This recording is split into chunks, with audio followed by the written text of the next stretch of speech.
नमस्ते साथियों, आज हम लोग डिस्कस करने वाले हैं 2021 इवन सिग्नल सिस्टम, यानी कि सिग्नल सिस्टम 2021 में जो प्रश्न पत्र बिहार पॉलिटेक्निक या फिर एसबीटी बिहार के एग्ज़ाम में पूछा गया था उसे हम लोग डिस्कस करेंगे। तो आप लोग देख सकते हैं यहाँ पे ग्रुप ए हुआ। ग्रुप ए का जो 20 ऑब्जेक्टिव होता है वो सभी को हम लोग सॉल्व करेंगे और बताएंगे कि किसी का आंसर ABCD हुआ तो आखिरकार क्यों हुआ, इससे रिलेटेड या फिर इसके इर्द गिर्द कोई भी सवाल हो उसे आप बना पाए, ऐसा हम समझाने का प्रयास करेंगे। तो सबसे पहला जो आप देख सकते हैं ग्रुप ए का जो पहला सवाल है वो आपका बोला जा रहा है कि which of the following is non periodic signal. कौन सा इन चारों या फिर तीनों ऑप्शन में से कौन सा सिग्नल है जो नॉन पीरियोडिक सिग्नल है। तो इसे जानने के लिए हमें सिंपली सारे का ग्राफ हमें ड्रॉ कर लेते हैं और देखते हैं कि किसका ग्राफ रिपीट हो रहा है। ग्राफ का फिगर एक पर्टिकुलर इंटरवल पर रिपीट हो रहा है। तो कॉस ओमेगा टी का हम लोग ग्राफ क्या होता है आपको पता होना चाहिए कि कॉस ओमेगा टी का ग्राफ कुछ ऐसा होता है। यहाँ पे आप देख लीजिए, यहाँ पे 0 से या फिर -π/2 से यहाँ पे आपका ये आपका हो जाएगा सर, यहाँ पे π/2, यहाँ पे 3π/2, 3π/2 यहाँ से और यहाँ एक ग्राफ का इंटरवल हुआ और फिर यहाँ से सेम ग्राफ रिपीट हो रहा है, यानी कि आपका cos omega T periodic signal हो गया। अब हम लोग सी देखते हैं, sine omega T. Sine omega T का ग्राफ क्या होता है, ऐसा ग्राफ होता है। ये भी हर एक 0 से पाई पर रिपीट हो रहा है। फिर यहाँ से आप देखिए, यहाँ से और यहाँ तक का ग्राफ, यहाँ से यहाँ तक जो ग्राफ आया वही यहाँ से फिर यहाँ तक का ग्राफ आ रहा है, यानी ये भी एक 0 से पाई टाइम इंटरवल पर इसका ग्राफ रिपीट हो रहा है। अब हम लोग ग्राफ ड्रॉ करते हैं एक्सपोनेंशियल अल्फा टी। इसका ग्राफ कुछ ऐसा हो गया, इसका ग्राफ आपका ऐसा कुछ हो गया, यानी कि ये सिंगल ग्राफ इन्फिनिटी तक ऊपर जा सकता है और यह कोई भी इसका ग्राफ कहीं भी रिपीट कर रहा है नहीं, ये तो ऊपर की तरफ अपना चला जा रहा है। तो यही जो एक्सपोनेंशियल का ग्राफ हुआ वही इन्हीं तीनों या फिर चारों ऑप्शन में से नॉन रिपीटेबल आपका सिग्नल हो गया। तो फर्स्ट का आंसर आपका बी हो गया। सेकेंड आप देखिए, which of the following statement is correct. कौन सा कथन सत्य है। तो आपका ऑप्शन क्या है, पहला ऑप्शन है आपका power of energy signal is 0। Yes, यह सही है आपका, यह बिल्कुल सही है आपका। अब हम लोग दूसरे नंबर पे देखते हैं, क्या है, energy of power signal is 0 दिया हुआ है, लेकिन अब एनर्जी ऑफ पावर सिग्नल क्या होता है आपका, इन्फिनिटी होता है, तो ये आपका गलत हो गया। थर्ड क्वेश्चन देखिए, थर्ड ऑप्शन देखिए, यहाँ पे power of energy signal is infinite. बिल्कुल नहीं, इनफाइनाइट नहीं, 0 होता है जो ऊपर दिया हुआ है, तो यानी ऑप्शन ए आपका राइट आंसर हुआ। अब इसे कैसे याद किया जाए, तो आपको मैं एक ट्रिक बताता हूँ। आप पीई और 0 लिख लीजिए। अब पीई 0 होता है, यानी कि पावर ऑफ एनर्जी सिग्नल 0, और इसके अपोजिट ईपी आपका इन्फिनिटी हो जाएगा, ईपी इन्फिनिटी होगा। अब पीई 0 का आप कैसे याद करें, तो हम लोग या फिर आपका जो डिप्लोमा का कोर्स हुआ वो क्या हुआ, वो आपका पॉलिटेक्निक इंजीनियरिंग का कोर्स हुआ, पॉलिटेक्निक इंजीनियरिंग, और आपको याद करना है पॉलिटेक्निक इंजीनियरिंग 0, यानी कि पावर ऑफ एनर्जी सिग्नल 0 और इसके उल्टा एनर्जी ऑफ पावर सिग्नल तो इन्फिनिटी। तो आपका power of energy signal option A first वाले जो ट्रिक था उसको मैच कर रहा है। यहाँ पे देखिए पीई 0, तो इसलिए आपका ए राइट आंसर हो गया। अब हम लोग चलते हैं क्वेश्चन नंबर थर्ड पे। थर्ड है आपका, which of the following is unit step या फिर यूनिट सिग्नल। तो यूनिट स्टेप सिग्नल को यूटी से डिनोट किया जाता है, यानी कि आपका option B is the right answer. और यहाँ पे आप देखिए, ये जो है डेल टी ये आपका इम्पल्स फंक्शन हो गया, आर टी ये आपका रैंप सिग्नल हो गया, ठीक है, और यूटी आपका यूनिट स्टेप सिग्नल। तो थर्ड का आंसर हो गया आपका बी। फोर्थ पे चलते हैं। फोर्थ है Laplace transform of T into U T. ऐसे आपको मैं बता दूँ, यूटी का लैप्लस ट्रांसफॉर्म 1/s होता है, ओके। लेकिन साथियों, अगर कोई भी आपको सवाल दे और कहे लैप्लस ट्रांसफॉर्म निकालो जिसमें एक अलग संख्या रहे ही रहे, और उसमें यूटी को अगर मल्टीप्लाई कर दे, तो उस केस में एक ट्रिक है, आप यूटी को निगलेक्ट कर दे, भूल जाए, या फिर आप इसे 1 मान ले, ठीक है, ट्रिक है। और जो बचा टी केवल बचा, इसका लैप्लस ट्रांसफॉर्म क्या हुआ उसे आप पता करें। इसका लैप्लस ट्रांसफॉर्म आपको याद करना होगा। इसका लैप्लस ट्रांसफॉर्म 1/s² हुआ। क्यों हुआ? क्योंकि एक फार्मूला होता है लैप्लस ट्रांसफॉर्म ऑफ टी के पावर n, जो कि होता है n फैक्टोरियल बटे एस n+1। तो इस पर देखिए 1 का फैक्टोरियल, तो यहाँ पे केवल टी दिया हुआ है, यहाँ पे केवल और केवल टी दिया हुआ था, ठीक है। तो इस टी पर पावर क्या है? 1 है। तो 1 जो हुआ, इस टी पे पावर 1 है, तो इस 1 का फैक्टोरियल अगर आप करिएगा तो 1 ही रहने वाला है। अब s प्लस n+1, तो n यहाँ पे क्या है? 1 है, तो 1 + 1 2 हो गया। यानी कि टी का जो लैप्लस ट्रांसफॉर्म क्या होता है? 1/s²। तो यू टी को तो आपको निगलेक्ट करके मान के चलना क्यों नहीं है। यहाँ पे जो भी सवाल में मल्टीप्लाई में यू टी से अगर मल्टीप्लाई कर दे तो यू टी को आपको भूल जाना है। तो इस सवाल का जो आंसर हो गया वो आपका ए हो गया, 1/s²। फिफ्थ नंबर पे चलते हैं। फिफ्थ नंबर पे आपका कहा जा रहा है कि if Laplace transform of X T is X S, then Laplace transform of डी/dt X T, derivative of X T. यानी एक्स टी को क्यों हम ऐसे भी लिख सकते हैं एक्स टी, ठीक है। डेरिवेटिव, एक डेरिवेटिव तो एक डॉट, डबल डेरिवेटिव हो तो डबल डॉट। तो यहाँ पे एक डेरिवेटिव है, इसका साथ ही एक फार्मूला ही होता है।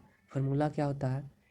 यहाँ पे एक्स टी दे दिया है, ऐसे फार्मूला में एफ टी से अगर ले लेते हैं, एफ टी का डेरिवेटिव क्या होता है? एस इंटू एफ एस, ठीक है, माइनस एफ नोट। यहाँ पे एक्स दिया हुआ है, यहाँ पे हमने क्वेश्चन फार्मूला में क्या लिया? एफ लिया। यहाँ पे एक्स दिया हुआ है, एक्स टी का बोला है निकालो, तो यहाँ पे इस वाले फार्मूला में एफ के जगह पे एक्स रख दीजिए, एफ के जगह पे एक्स रख दीजिए। यहाँ पे हो जाएगा s/x(s) और माइनस एक्स नॉट, ठीक है। तो इस वाले जो इसका असल आंसर ये हुआ, ठीक है। लेकिन ऑप्शन में देखिए, ऑप्शन में कोई भी ऐसा ऑप्शन नहीं है। तो इस केस में आपको क्या करना है? s/x(s) माइनस x0 है, इनिशियल वैल्यू को आपको 0 ले लेना है। अब देखिए, अब ए वाला ऑप्शन आपका ए से मिल रहा है, यहाँ पे आप मल्टीप्लाई मत समझिएगा, ए एक्स है, ठीक है, ए एक्स है। तो ऑप्शन ए ही आपका राइट आंसर हो जाएगा। यहाँ पे इनिशियल वैल्यू 0 एज्यूम करके आपको चलना है। छठा नंबर आपका सवाल है, Laplace transform of A T sine omega naught T into U T. मैंने अभी अभी आपको ट्रिक बताया है कि मल्टीप्लाई किसी के साथ अगर यू टी को दिया रहे तो उसे आपको निगलेक्ट कर देना है, उसे भूल जाना है। ऐसे यू टी का लैप्लस ट्रांसफॉर्म क्या होता है? 1/s होता है। Laplace transform of U T 1/s होता है, इसे भी आपको याद करना है। और Laplace transform of del t, ये आपका 1 होता है, इसे भी आप याद कर लीजिए। यहाँ पे यू टी को भूल जाइए। अब क्या हो जाएगा? केवल ये वाला टर्म बचा, तो ये तो आपका कांस्टेंट है, तो आपको लैप्लस ट्रांसफॉर्म किसका निकालना होगा? लैप्लस ट्रांसफॉर्म ऑफ केवल साइन ओमेगा नॉट टी का आपको लैप्लस ट्रांसफॉर्म निकालना होगा। साइन ओमेगा नॉट टी का लैप्लस ट्रांसफॉर्म का फार्मूला क्या होता है? तो ये तो आपको ट्रिग्नोमेट्रिक फंक्शन साइन और कॉस का फार्मूला लैप्लस में याद ही करना होगा। साइन ओमेगा नॉट टी का जो फार्मूला हो जाएगा वो हो जाएगा आपका ओमेगा नॉट बटे s² प्लस ओमेगा नॉट का स्क्वायर, और कांस्टेंट ये जो बाहर था उसे यहाँ पे मल्टीप्लाई कर देना है। अब यहाँ पे क्या आ जाएगा? ये जो आंसर आया वो किस ऑप्शन से मैच कर रहा है? तो आपका ए से मैच कर रहा है, तो राइट आंसर इज ए। चलिए अब चलते हैं 7वें नंबर पर। यहाँ पे है inverse Laplace transform of s/s+1। ये क्या होता है? तो यू टी को आपको भूल जाना है, ठीक है। e-80, इसका फार्मूला क्या होता है? ये होता है 1/s+a। यहाँ पे a की जगह पे 1 है, यहाँ पे t है, यानी कि -t को -1t लिख सकते हैं इस वाले ऑप्शन में। तो यहाँ पे a की जगह पे आपको 1 ले लेना है, -a यहाँ भी है और -1 -t है, तो इसलिए s बराबर 1। तो इसका जो आंसर हो जाएगा इस वाले ऑप्शन का इन्वर्स लैप्लस ट्रांसफॉर्म क्या हो जाएगा? हो जाएगा आपका 1/s+1। सवाल में क्या है? s/s+1, यानी कि s ऊपर रह ही गया, यानी कि ऑप्शन ए गलत आंसर है। अब ऑप्शन बी में चलते हैं। मैंने आपको बोला है कि inverse Laplace transform of del t क्या हो जाएगा? डेल टी आपका 1 हो जाएगा। अब यहाँ पे del t तो 1 हो गया लैप्लस ट्रांसफॉर्म। अब इसका आपको पुनः उतार देना है, जो भी हमने ऊपर वाले का इन्वर्स लैप्लस ट्रांसफॉर्म लिखा था, क्या आया था, s1/s+1। अब इसका आपको भिन्न कर देना है, फ्रैक्शन एडिशन कीजिए, आपका ए वाला आंसर आ जाएगा, यानी option B is right answer. अब आप इसे भी चेक कर ही ले, 1/, यहाँ पे e plus T U T है, यहाँ पे प्लस है, तो यहाँ पे 1/s-1 हो जाएगा। प्लस जहाँ रहे टी पे पावर तो वहाँ पे माइनस। इसे भी डिफरेंट अगर आप फ्रैक्शनल एडिशन कीजिएगा तो ए आपका आंसर नहीं होगा। अब बचा ए, इसे भी अगर आप फ्रैक्शन एडिशन कीजिएगा तो ये भी आपका आंसर इससे मैच नहीं करेगा। आपका जो इसका आंसर है वो केवल और केवल बी से मैच करेगा, तो 7 का बी। 8 है final value function x S, और यहाँ दे दिया है इसका मान। अब आपको पता होना चाहिए फाइनल वैल्यू थ्योरम क्या होता है। फाइनल वैल्यू थ्योरम को हम लोग एक्स इन्फिनिटी से डिनोट करते हैं, आपका फाइनल वैल्यू का मान हुआ, और इसका जो फार्मूला हुआ वो होता है limit s tends to zero. Final value में एस टेंस टू जीरो, अब एस इंटू एक्स एस, यहाँ पे मल्टीप्लाई क्या दे दिया है, एस से यहाँ पे मल्टीप्लाई हो रहा है, याद रखिए। तो अब क्या करना है आपको, ये जो एक्सेस है इसके जगह पर आपको सिंपली ये वाला डाल देना है। ये वाला आप यहाँ पे अगर डालते हैं, यहाँ पे आप डालते हैं तो आपका जो सॉल्यूशन है वो कैसा हो जाएगा, डायरेक्ट आप देखिए limit s tends to zero, यहाँ पे हो जाएगा एस, और ये वाला आप उतार दीजिए यहाँ पे, तो एस इंटू s+100 बटे एस इंटू s+10। अब यहाँ से एस कट जाएगा, अब डायरेक्ट आपका क्या बचा, limit s tends to zero, limit s+100, और यहाँ पे बचा s+10। अब जीरो को कोई भी यहाँ पे अब डायरेक्ट जीरो पुट कर दीजिए, इन सब में लिमिट हट जाएगा, 0+100 बटे 0+10, तो ये आपका हो जाएगा 100/10। 100/10 इज इक्वल हो गया आपका 10, यानी कि right answer is C is the right answer 8 का। 9th, which of the following expression is, या फिर 4 bilateral Laplace transform of function x t. इस वाले क्वेश्चन में आपका पूछा जा रहा है bilateral Laplace transform of function x t. तो यहाँ पे आपको पता होना चाहिए, एक केस होता है यूनिलेटरल और एक होता है आपका बाइलेटरल। तो आपको लैप्लस का फॉर्मूला तो याद ही होना चाहिए। लैप्लस का होता है x T E minus S T D T. अब और यहाँ पर भी लैप्लस का ये जो फॉर्मूला है ये भी मैच कर रहा है, तो यहाँ पे कंफ्यूज हो सकते हैं आप, ए होगा या सी होगा। तो फर्स्ट नंबर आपका यूनिलेटरल हो गया। क्यों हुआ, क्योंकि यूनिलेटरल केस में आपका जो इंटीग्रेशन है वो 0 से इन्फिनिटी की तरफ होता है यूनिलेटरल में, और बाइलेटरल में आपका इंटीग्रेशन कहाँ से कहाँ तक होता है, -∞ टू +∞। और लैप्लस का जो यहाँ पे फार्मूला होता है वो तो रहेगा ही रहेगा, ये वाला। बस बाइलेटरल में -∞ से +∞, और यूनिलेटरल में आपका 0 से इन्फिनिटी। तो फर्स्ट नंबर आपका यूनिलेटरल हो गया, तो ऑप्शन सी ही आपका bilateral is the right answer. Option C is right answer 9 का। 10 number, in Fourier series of an odd function, यानी कि ऑड फंक्शन साइन थीटा आपका ऑड फंक्शन हुआ, ठीक है, और इवन फंक्शन आपका कॉस थीटा हुआ, कॉस थीटा। तो अगर कोई फंक्शन हो और वो ऑड दे दिया हो तो उस केस में ए एन और ए नॉट और ए एन में चूँकि कॉस टर्म प्रेजेंट होता है, इसलिए ये जीरो हो जाएगा, क्योंकि कॉस थीटा ऑड फंक्शन नहीं है, और उससे आप उसको अगर इंटीग्रेट करते हैं, उसमें ऑड फंक्शन डालते हैं, तो ये तो आपका जीरो हो गया, यानी कि कॉस टर्म तो हो ही नहीं सकता है, वो जीरो होते ही वो अब्सेंट हो जाएगा, प्रेजेंट रहेगा ही नहीं। साइन और कोसाइन टर्म दोनों प्रेजेंट हो ये भी संभव नहीं है, तो A is the right answer.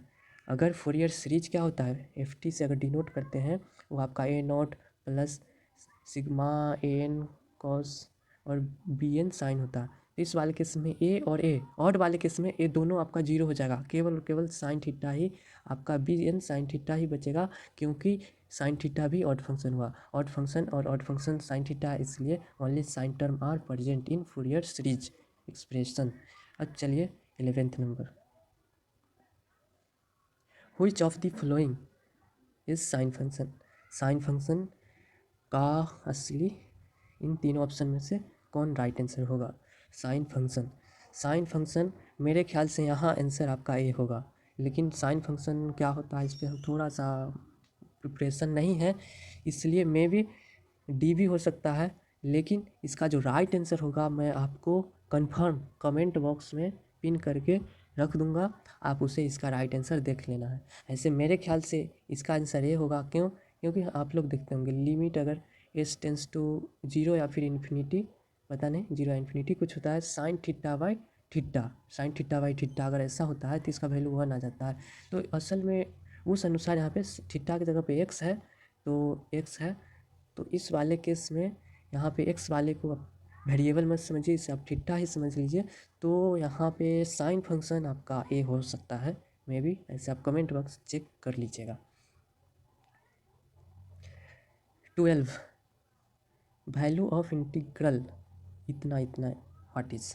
तो एक प्रॉपर्टी ही होता है, इम्पल्स फंक्शन का एक प्रॉपर्टी होता है कि अगर इतना सारा केस दिया हो, मतलब मल्टीप्लाई में हो, डेल टी आपको गौर करना है, del t t minus t अगर आपको मिले और इंटीग्रेशन में, तो इस एक्स टी का जो वैल्यू है वो असल में इक्वल हो जाएगा del t minus t naught जो हो वो उसके इक्वल हो जाएगा, यानी कि एक्स टी नोट। तो इस वाले के क्वेश्चन का आंसर सी हो जाएगा।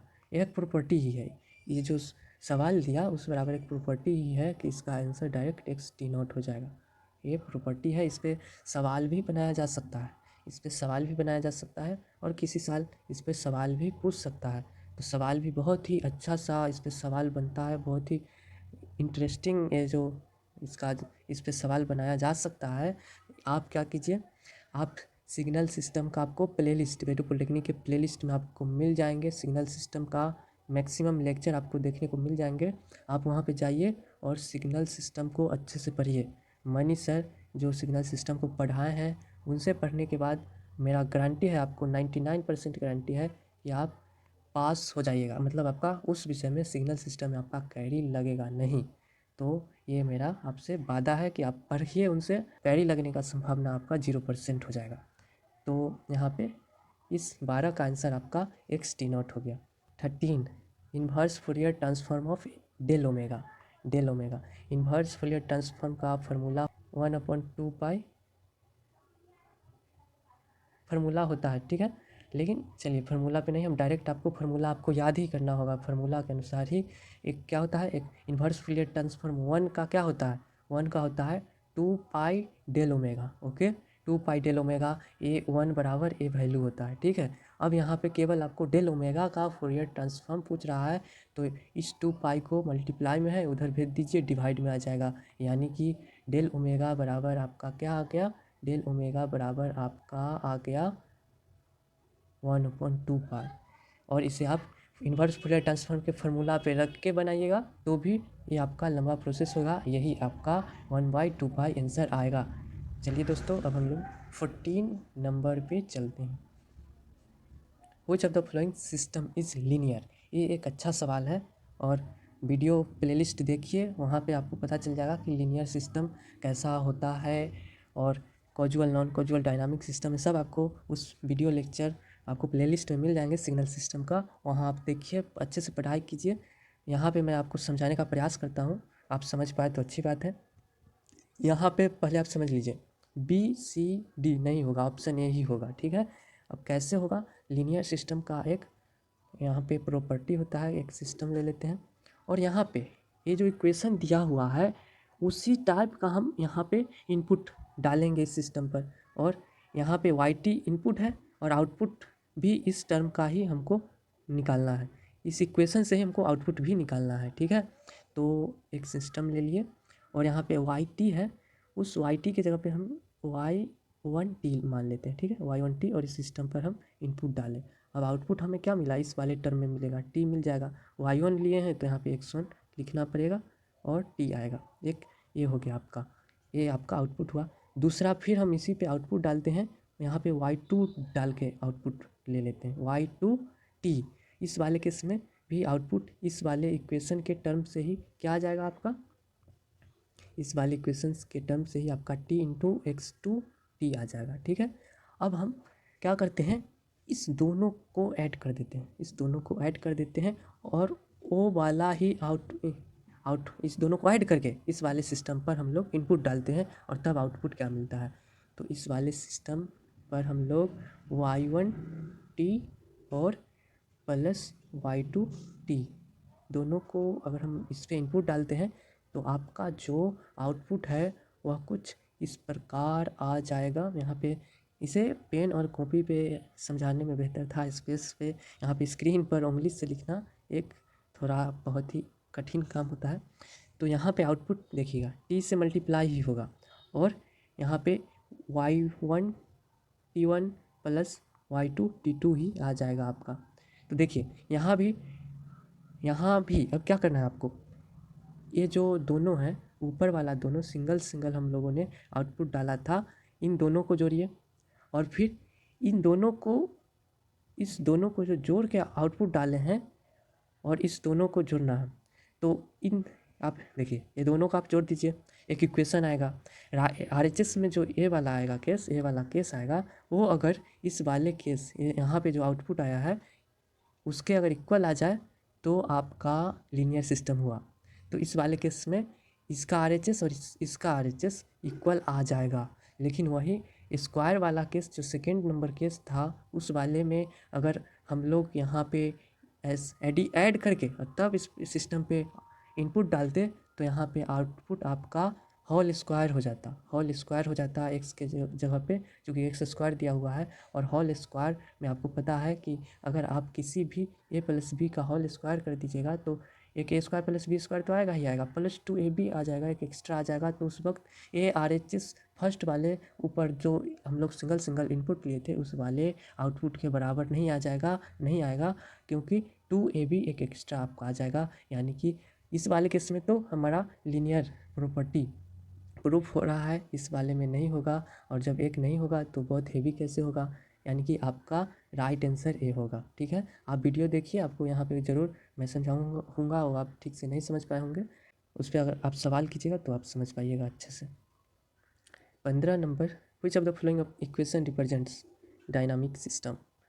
तो डायनामिक सिस्टम हो गया या फिर एंटी कॉजुअल, नॉन कॉजुअल और कॉजुअल, ये आपका क्या होता है। डायनामिक सिस्टम क्या होता है, डायनामिक सिस्टम का आउटपुट फ्यूचर वैल्यू और पास्ट वैल्यू दोनों पे डिपेंड करता है, फ्यूचर वैल्यू और पास्ट वैल्यू। तो यहाँ पे आप देख लीजिए ऑप्शन ए में क्या है आपका माइनस इन्फिनिटी। तो माइनस इन्फिनिटी क्या है, असल में माइनस टी है, माइनस हम लोग ग्राफ के निगेटिव पार्ट में जा रहे हैं, यानी कि ये आपका पास्ट वैल्यू हो गया। और यहाँ पे जो टी है वो आपका पॉजिटिव टाइम है, यानी कि फ्यूचर वैल्यू आप समझ लें, ये फ्यूचर वैल्यू है। तो डायनामिक सिस्टम तो पास्ट और फ्यूचर दोनों पे डिपेंड करता है। और यहाँ पे 1/c भी है, कैपेसिटर भी है। तो आपका केवल ऑप्शन ए ही आपका डायनामिक सिस्टम हो गया, और बाकी ऑप्शन में कोई फ्यूचर वैल्यू पे ही दोनों डिपेंड कर रहा है, पास्ट वैल्यू पे नहीं। अब हम लोग 16 नंबर सवाल को डील करते हैं। क्या है यहाँ पे, z transform of del n minus k. तो एक टाइम शिफ्टिंग प्रॉपर्टी होता है। पहले तो आप एक्स एन का जेड ट्रांसफॉर्म क्या होता है, एक्स जेड हो जाएगा। ठीक है, और उसी प्रकार यहाँ पे टाइम शिफ्टिंग प्रॉपर्टी अगर आप लगाते हैं तो एक फार्मूला होता है एक्स एन में अगर हम टाइम शिफ्टिंग माइनस एम से अगर शिफ्ट कर दें तो उस वक्त जेड ट्रांसफॉर्म आपका जेड माइनस एम मल्टीप्लाई हो जाएगा। और एक्स एन का क्या होता है जेड ट्रांसफॉर्म, तो एक्स जेड होता है, वो तो रहेगा ही रहेगा। एक एक्स्ट्रा टाइम शिफ्टिंग प्रॉपर्टी में जेड माइनस एम, यहाँ पे माइनस तो जेड माइनस एम से मल्टीप्लाई हो जाएगा, यही आपका केस होता है। यहाँ पे डेल एन माइनस के है, तो यहाँ पे एक्स नहीं है डेल है, और डेल एन का जेड ट्रांसफॉर्म 1 होता है। ओके, तो इस वाले केस में जेड माइनस के और ए हो जाएगा टाइम शिफ्टिंग प्रॉपर्टी से ही, और एक्स ऑफ नहीं, यहाँ पे एक्स नहीं, यहाँ पे डेल है तो डेल एन चूँकि 1 हो जाएगा, तो केवल और केवल आपका बचा जेड माइनस के ही आपका बचा। तो आपका आंसर क्या हो गया, बी हो गया, 16 का बी। 17 चलते हैं। 17 प्रश्न आपका बोल रहा है कि if a z transformation is x z then z transform of x n minus one. ये तो अभी अभी मैंने फार्मूला ही लिखा था और सेम फार्मूला यहाँ पे पूछ ही दिया है, बस हमने वहाँ पे एक्स एन माइनस एम लिया था और यहाँ पे एन माइनस एन नॉट ले लिया। तो उसी फार्मूला पे आपको फार्मूला तो याद होना ही चाहिए। क्या हो जाएगा, टाइम सिस्टम प्रॉपर्टी से इस वाले x upon x n minus n naught का फोरियर जेड ट्रांसफॉर्म आपका हो जाएगा z minus n naught into x of z, तो होगा ही होगा। तो ये आपका ऑप्शन किससे मैच कर रहा है, तो सी से। तो C is the right answer. Okay, 18 की तरफ हम लोग सवाल की तरफ चलते हैं। यहाँ पे आप लोग देखिए 18 सवाल क्या कर रहा है, transfer function of the system so in figure 1। Transfer function क्या होता है, ट्रांसफ़र फंक्शन या फिर गेन दोनों होता है output by input, output by input. यहाँ पे देखिए आउटपुट क्या है सी एस, इनपुट क्या है r s, output by input क्या हो जाएगा c s upon r s, c s upon r s, c s upon r s, और आउटपुट बाय इनपुट ही होता है ट्रांसफ़र फंक्शन, और ट्रांसफ़र फंक्शन को ही गेन बोला जाता है। तो ये आपका राइट आंसर क्या हो गया, बी हो गया, गेन। गेन चूँकि यहाँ पे जी एस ही है, जी एस गेन हुआ, ठीक है। तो आपका आंसर गेन बराबर ट्रांसफ़र फंक्शन, तो ये आपका बी सेटिस्फाई कर रहा है, तो b is the right answer. अब 19वें नंबर सवाल की तरफ चलते हैं। यहाँ पे पूछ रहा है, फिगर दे दिया है, number of loops of the system so in figure 2। Loops पूछ रहा है, लूप्स क्या होता है, लूप्स आप लोग जानते होंगे कि एक बंद आकृति, और बंद आकृति ही नहीं, इसमें करंट है वो रोटेट हो जाना चाहिए, करंट का डायरेक्शन रोटेट होना चाहिए, ठीक है। ये नहीं कि इस वाले केस में देख लीजिए, यहाँ पे जो पहला जो एक बंद आकृति आपको दिख रहा है असल में वह लूप नहीं है। यहाँ पे ये जो नीचे वाला लाइन है वो तो इस तरफ इसका डायरेक्शन है, और ऊपर वाला जो हाफ सर्किल है उसका भी डायरेक्शन इस तरफ है। यानी कि अगर ये यहाँ से अगर यह यहाँ से चलता है और इसका भी डायरेक्शन इस तरफ है, तो ये तो पास हो गया, यानी कि फॉरवर्ड पाथ हो गया। और दूसरे वाला में भी सेम कंडीशन है, दूसरे वाला भी लाइन का भी पास डायरेक्शन फॉरवर्ड की तरफ है, और दूसरे वाले केस में भी जो ग्राफ है उसका आप देख रहे हैं डायरेक्शन इस तरफ है, यानी कि ये भी फॉरवर्ड पाथ की तरफ ही आपका पास हो जा रहा है। यहाँ पे रोटेशन नहीं हो रहा है, रोटेशन नहीं हो रहा है। अब थर्ड वाले केस में चलिए, थर्ड वाले केस को आप ध्यान से देखिए। यहाँ पे क्या है, यहाँ पे तो जो एक्स एक्सिस समझ लिए उसका डायरेक्शन इधर है, और यहाँ से एक रोटेट हो रहा है, ठीक है। तो अब यहाँ पे आप ध्यान दीजिए, तो इसका लाइन डायरेक्शन इधर इस तरफ है, यहाँ से यहाँ तक गया, और फिर यहाँ से ऐसे चलाया, यहाँ तक आया, और फिर चूँकि एक्स एक्सिस का डायरेक्शन इस तरफ है तो यह पुनः इधर माए चलेगा, फिर यहाँ जाके फिर रोटेट करेगा, यहाँ पे रोटेशन हो रहा है। तो केवल और केवल ये वाला जो ऑप्शन, ये वाला जो लूप आपको है, ये असल में यही लूप है, यही बंद आकृति भी है, करंट रोटेट भी हो रहा है। तो लूप क्या हो गया, केवल और केवल ये वाला, यानी कि ऑप्शन बी केवल एक है, वही आपका लूप हुआ, बाकी सब आपको क्या धोखा देने के लिए बनाया गया है। अब 20 नंबर सवाल देखिए, 20 नंबर में फिगर दे दिया है, पूछ रहा है transfer function of the system so in figure 3। यानी कि ट्रांसफ़र फंक्शन क्या होता है, आउटपुट बाय इनपुट। यहाँ पे आउटपुट सी एस है तो सी एस बाय इनपुट क्या है, यहाँ पे आर एस है तो c s by r s, c s by r s, c s by r s, और बराबर गेन होना चाहिए, गेन। तो गेन को अभी के लिए हम हटाते हैं, c s by r s, ये आपका ट्रांसफ़र फंक्शन हुआ, ठीक है। और गेन अब हमें निकालना है। यहाँ पे आप ध्यान दीजिए, इस वाले में यहाँ पे निगेटिव फीडबैक है, यहाँ पे चूँकि जो यहाँ से गेन है वो आपका निगेटिव पे टच हो रहा है, यानी कि यह निगेटिव फीडबैक है। निगेटिव फीडबैक का गेन आपने थर्ड सेमेस्टर में पढ़ा होगा। अगर अल्फ़ा बीटा अगर दिया हुआ रहता था तो क्या होता था, गेन बराबर निगेटिव फीडबैक का 1 प्लस अल्फ़ा बीटा, ऐसा होता था गेन। तो यहाँ पे गेन तो आउटपुट बाय इनपुट हो गया, सी एस बटे आर एस, और गेन यहाँ पे अल्फ़ा बीटा की जगह पे जी एस है, तो G S upon 1 plus G S upon G S into H S, ऐसा ऑप्शन होना चाहिए। और इक्वल में गेन होना चाहिए, गेन यहाँ पे c s upon r s है, आर एस ऐसा होना चाहिए। तो ऑप्शन ए देखिए, ऑप्शन ए है जो थोड़ा मोड़ा मैच हो रहा था, लेकिन यहाँ पे सी एस तो दिया हुआ है बटे आर एस नहीं दिया हुआ है, इसलिए न ऑप्शन ए सही हुआ, न ऑप्शन बी सही हुआ, न आपका ऑप्शन सी सही हुआ। सी भी ऑप्शन नहीं सही हुआ तो आपका none of the above is the right answer. तो ये रहा, हमने 20 ऑब्जेक्टिव को डिस्कस हम लोगों ने किया। और आशा है कि आपको इससे रिलेटेड कोई भी सवाल आपको अगर पूछा जाए तो आप हूबहू सवाल नहीं आ सकता है, तो अगर कोई भी आपको यहाँ पे ट्रांसफ़र फंक्शन दे दे आप बना लीजिएगा, ये मुझे विश्वास है।